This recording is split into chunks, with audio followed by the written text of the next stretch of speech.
All right, come on now. Control room round of applause. Here we go.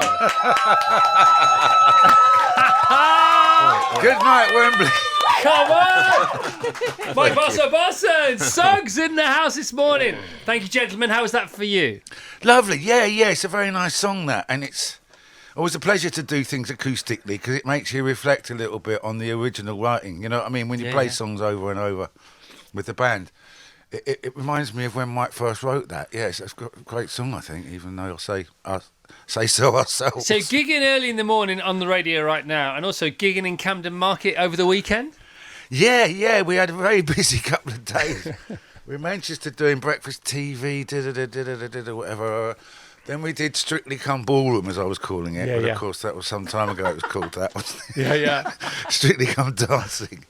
And then we had to get back to London to do a charity gig at 2:00 in the morning. And then we went down to Camden Market, where our record company had set up a stall selling our new album in the thrust of trying to get it over the post to number 1. Come on! We used to be pop stars, I was saying. Life going full circle. I am flogging old rubbish in Camden Market. Were you part of the scenario as well? Yeah, I went along, yeah. Yeah, no, Strictly Come Dancing was great. I have to say that, yeah. Those dancers are terrific. And the setup is amazing, isn't it? Yeah, and in that ballroom, the ballroom in Blackpool was beautiful, yeah, great. So it was very enjoyable, yeah. Good for you. Well, you only get to launch or flog, as you say, your 13th album once. So you might as well go for it, because a lot of people... Arnold Schwarzenegger was in the other day, wasn't he? And he's like, sell. One of his 7 rules for life. And it's sometimes you don't want to do that, do you, Suggs? You want the music to sell itself in a way. It's a bit embarrassing to sell it almost. Yeah, I mean, what's been great and rewarding in this process, I mean, me and Mike have been doing a lot of it together, is well, apart from Mike not turning up for later on Jules Holland, but that's where it goes with keyboard players. But he forgot. Part of the plan, actually, yeah. Have you heard of What 3 Words, Mike? What 3 words? Yeah. Yeah, what do you mean, what 3 words? What 3 words? You know that geographical location? You know yeah. that was invented by a road manager because he was fed up of his band not turning up. And he was in the other day, wasn't he? And that's why he did it. He said, I can't stand this anymore. Yeah. He said, usually... Actually, was it keyboard players? It was keyboard players it was drummers. Drummers for sure. No, I said to him, I thought it was drummers. He said it's keyboard players first position, drummers second position. I don't know. Especially that bloke from Madness. Being unique. Yeah. You're telling me it's keyboard players all around? No, don't do that to me. Buzz Mike's still got his moment. coat on, by the way. He's not staying. He's going to stay here for as least time as he absolutely needs to. Mike, we're really grateful to have you here, seriously. Tell us about this industrial unit in Cricklewood. What happened? Because this is where it all began, and where you picked up towards this 13th album. What was that? How did it come about? Please. Well, like everyone else, we'd had two and a half years of, twiddling our thumbs and not doing anything. And everyone had a lot of songs. So we thought maybe we'd try and find a space to rehearse firstly, and finish the writing of these songs. And it just occurred to us that maybe to get somewhere that we were in control of, that we weren't renting, you know what I mean? So you're not on any time scale. So we started rehearsing and playing together for the first time in how long, which was great. And it was a great feeling being back in the studio doing music. And then we just thought maybe we could record in this space, and so we got some very good engineer, Matt Glasby, to come down and work out how we could turn it into a recording studio. Right. And, it was very rewarding. And it just, because we didn't have to, be chucked out at 10 o'clock every night, we could just fiddle about for as long as we liked. So seminally, it says here, and I don't often refer to notes, to be honest, but I think this is really interesting.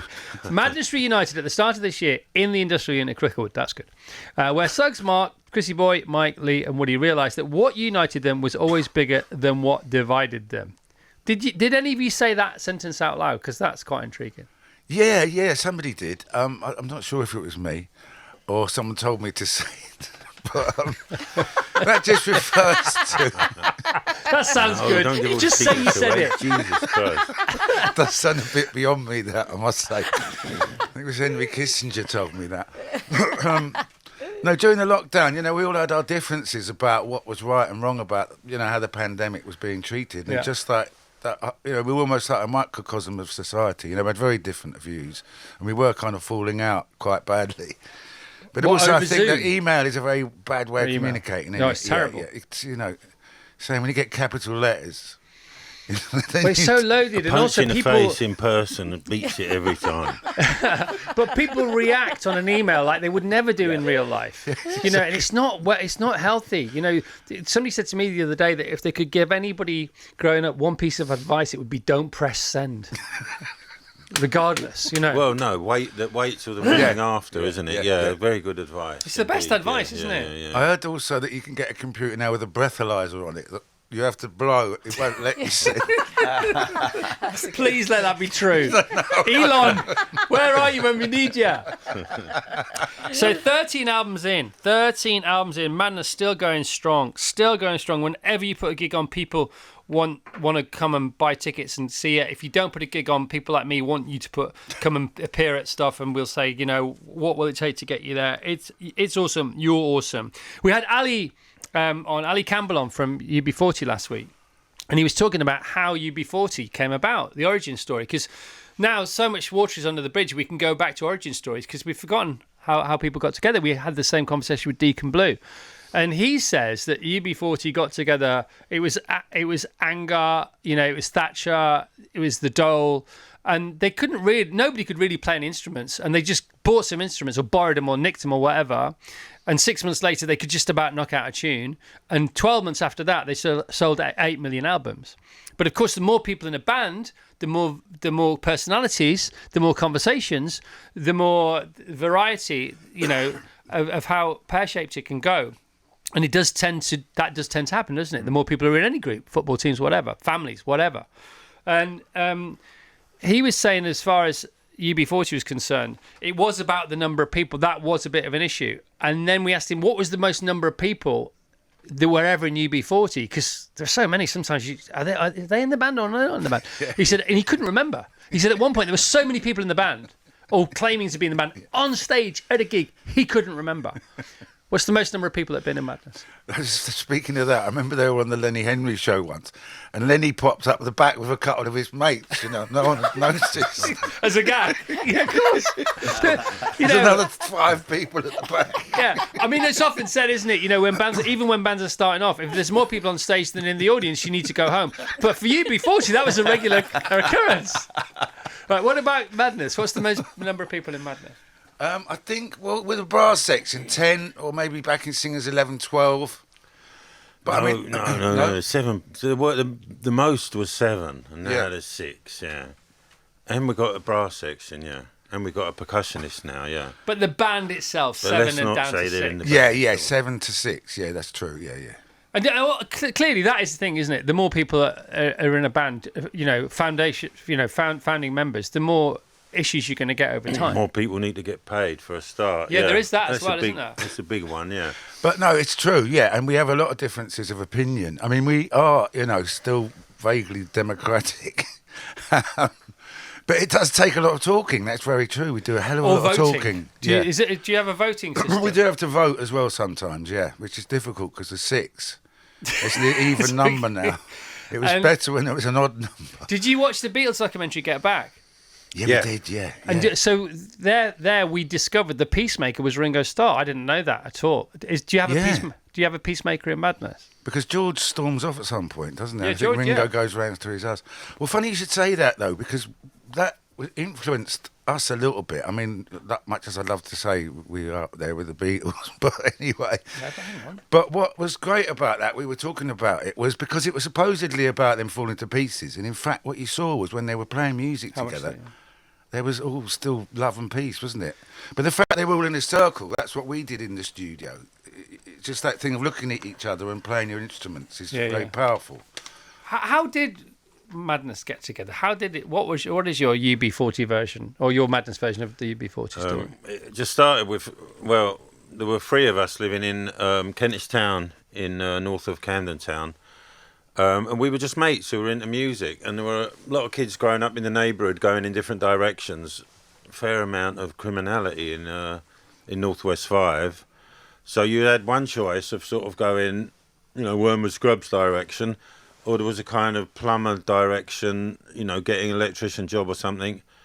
But anyway, we were just always into music, we used to listen to. Well, Chris used to listen to Led Zeppelin. I used to listen to Carole King, and we used to listen to old ska music as well. And Suggs was also growing up similar, in a similar kind of with a similar taste in music. Yeah. So we were looking at one point. We never had somebody to sing, and a friend of a friend knew Suggs, and so we all got together. Suggs and Carl on the bass. Mates, really, and even though Suggs wasn't directly one of our mates when we were young, he was fitted in pretty well. So he was like, he could have been one of our original mates, but of course we became mates over the years. I mean, how long we've been? Well, 40, yeah, I mean, I knew years? them, and I was just a couple of years younger than them, which was when you're 15 makes a big difference. You know what I mean? They were 16, 17. Well, we used to meet in a pub in Hampstead called the Duke of Hamilton that used to let underage drinkers like me in. And that's how I sort of really got into the firmament of them all. And it just turned out the singer that they had at the time had left. And one of the bands suggested maybe, I mean, I had never sung before, but I had a bit of charisma. And as Mike said, we were sharing a lot of similar interests in life. Also, I was at that sort of crossroads where, where am I going to go? And music, as Mike said, became a very clear way out of the situation that we were in. But it's funny that, because I went down to... There's a Walk of Fame in Camden now where they put down plaques on the floor, and we've got one. And then Ali Campbell had... When his missus asked me if I'd come down and say a few words, so I did. And he was talking about how they were basically all petty thieves from whatever, Thornton Heath. I said, mate, you're in Camden Town now. We're the only petty thieves around here, so get out. But yeah, and then... there were a lot of people in our firmament, as Mike said, and all going in different directions. But there was a sort of hardcore of Mike, Chris, Lee, and a few others, and we started to take it seriously. And the gigs had energy about them then, in the crowd as much as on the stage, didn't they? People came. It was a release, wasn't it? Not only was it a celebration of music or a Friday night out or a few beers or whatever, but it was a pressure cooker at the time, Great Britain. I mean, I'm not saying it isn't now, but it was different then. Yeah. I mean, there's a film which I hadn't seen for years called Dance Craze, which is the two-tone tour, which is what we very happily joined in 1979 or so, with the Specials and Selector. And it's incredible to see back that energy, and the youth, how young people were. But I mean, it was a big thing for us because, we had various influences, Ian Dury, the Kinks, and all the other things we've been talking about. But then the Specials turned up at the pub that we used to hang around in. And it was just bizarre because they looked like us and they were playing ska. And I didn't know whether to feel jealous or vindicated that we were onto something after all. But they had an energy even more than we'd realised, and Linval's blowing holes in the ceiling with a starting pistol and the crowd are going absolutely berserk. And it sort of upped the level of energy for us as well, the crowds that we were getting. And then we suddenly realised that this thing was turning into a kind of movement. But yeah, I think also because it was just post-punk, so there still was that sort of slightly I was going to say that. Yeah. The way you dance with your fists, don't you? If there's this, you can either fight it out or dance it out. And guess which is going to have the better outcome. Do you know what I mean? Exactly. But it was post-punk, you're right. And it was scary, but not as scary. And it was more pop. So it was softer. Ska was softer, two-tone was softer, but it was still there was still a proper attitude to it. Yeah, exactly. I mean, people were dancing a bit more than just bashing each other and pogoing and gobbing and all that, which is, and then girls started to turn up, which was a real turning point. Yeah. Punk was great, but where were the girls? Exactly. Lads, we need a new idea here. It's true though, wasn't it? It's a mosh pit for the blokes. Susie in a banshee, she was a girl, wasn't she? Yes, she was. But the crowds tended to be boys, or there's mosh pits. No, there was a lot of punk girls. No, that's not true. Yeah. There was a lot of punk girls as well, yeah. But the great thing about punk was that they broke all the rules, I think. Up until that time, we were getting in a very kind of solidified musical world, and there were all these super bands. And then suddenly punk came and kicked the door in, and you don't even have to play a effing instrument, you don't have to do nothing. And so that kind of opened a big door, I think, in music for suddenly young people were, we were getting wined and dined by all the record companies all of a sudden, which probably wouldn't have happened so many, a year or two before. So I think it really broke all the rules, which was great because just talk about that they needed a bit, if you don't mind. About the beauty parade in front of the record companies, the wining and dining. What was that like? How did they discover you? How long did that last for? And how did you decide who to go with? Well, we were a kind of cynical bunch, I don't know, streetwise is a bit of a cliche.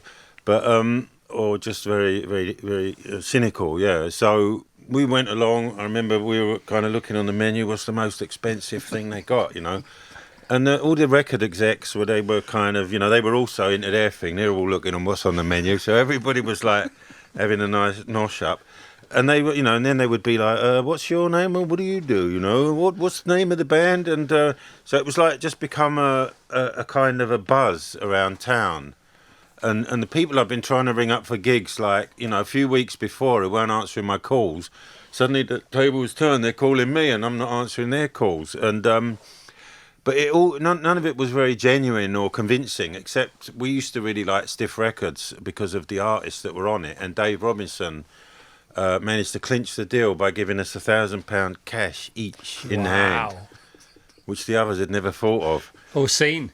But of course, it wasn't just. But he was. Yeah, they were a great record company, Stiff Records, and they were kind of breaking the rules as well. But at that time, it was much more musical. Yeah. And what caused the fuss then? Because you weren't signed. So what caused the fuss? How come they started ringing you as opposed to you having to ring them? Well, I think the first thing to establish is that we put a record out on Two Tone with Jerry Dammers after the Two Tone tour, which got to number 16 in the charts. Right. Much to the surprise, we'd barely learnt to play our instruments, of all of us. And suddenly this door, that door that Mike was talking about, was open. And then all these record companies were ringing up. Because we decided we weren't going to stay on Two Tone, just because it was a very Midland ska kind of, we just wanted to broaden the horizons a bit. But yeah, I remember one of the record companies me and him went to, and it was all the palm trees in the atrium, the geezer with his feet on the desk and a cigar. And he puts the intercom and he goes, Deirdre, could you run out and buy the record from these guys? What are they called again? And you could hear that? Yeah. Oh, good luck to him. He hadn't even heard it. Oh, my God. Yeah. Oh, my God. And are there times now, if not all the time, or maybe none of the time, when it seems like a minute ago, that kind of thing? Well, talking about it now, it does. But, yeah, it's odd, isn't it, time? Yeah, I mean, yeah. We just did so much. It's so hard to sort of reflect on all of it. It's only when you're talking about specific, things that happened that you remember clearly. Like that, I just had that thought just then. But, it does seem to have flown, yeah. But I look back very fondly on those days. I don't know if that's correct or not, but you look back on the 70s, late 70s, and it seemed to be a fantastic time for music. And I suppose it was before all the digital and before everything became slightly more fabricated, possibly. There were a lot of bands, and they were real bands, and such a variety and everything. I don't know if that's just because I was young then, and my brain cells are like, I don't see all the richness of the music industry these days, but there seemed to be a lot of variety and great songs. Yeah, it was like about music. Well, I don't know. Maybe. Well, you described it as a movement before, and it is that doing verb, is that doing word in there. It was a movement, wasn't it? There was something else going on. It wasn't just listening to music. It wasn't just going to gigs. It wasn't just buying records. There was an energy to it, and you didn't have to be able to play an instrument, but that didn't mean you couldn't perform and have something to offer. There was something else on show, wasn't there? Yeah. And so much, as Mike said, variety. So you had, the two-tone thing, which you're right, became a kind of movement, and that was specifically about, anti-racism and black and white kids playing music together. But equally, in a pub down the road, you had the Goths, and then the pub over there were the Pogues, and the Soul Boys, New Romantics. Heavy Rockers. Yeah. Sammy Hagar, UFO. It was great, wasn't it? It was. I think... certainly, factually, that in Camden there were probably 10 or 12 pubs that you could get a gig. Yeah. Then, and now there's probably only one or two. So that must tell you something about. Well, the ladders you had to climb to get to see a band. Yeah. Do you know what I mean? As opposed to logging on online, nothing wrong with it. But you had to lie about your age. You had to get in a pub. You had to not get beaten up. You had to be able to get to the front. Bus down to HMV to buy their new single. And if you managed to last in the pub till the band came on without getting thrown out, you'd won the World Championship of going to a gig. So you were so glad, you were so in love with the band by the time they came on. Then you went home, you like the hero in your street because you'd been to a gig, not been in the band or had a hit. Amazing. That's so true. Cool. The amount of gigs I couldn't get into. That's couldn't right. Sorry, son. No, Yeah, it's amazing. You're trying to sneak in but behind even your just mate. trying to get into a gig was a night out. Yeah. I can't remember if it's apocryphal or a couple of my pals. One of them sat on his mate's shoulder with his dad's raincoat over him, so to try and look like a 6 foot man. Yeah, the old Harry Potter cloak. Amazing. Could talk to you all day, guys. Could Yeah. talk to you all day. Well, look. It looks. You can't say it. You're not allowed to. You're literally not allowed to say it. Looks like this album is heading to number 1. Apparently so. Yeah, I'm not allowed to say that. You're not allowed to say it. Don't say it. You're not allowed to say it. Could be, possibly. Theatre of the Absurd presents C'est la Vie, out now. C'est la Vie 2023. The tour begins Thursday, November the 30th. Incredibly, there might be the odd ticket still available. Tix.to/madness. Tickets available there, apparently.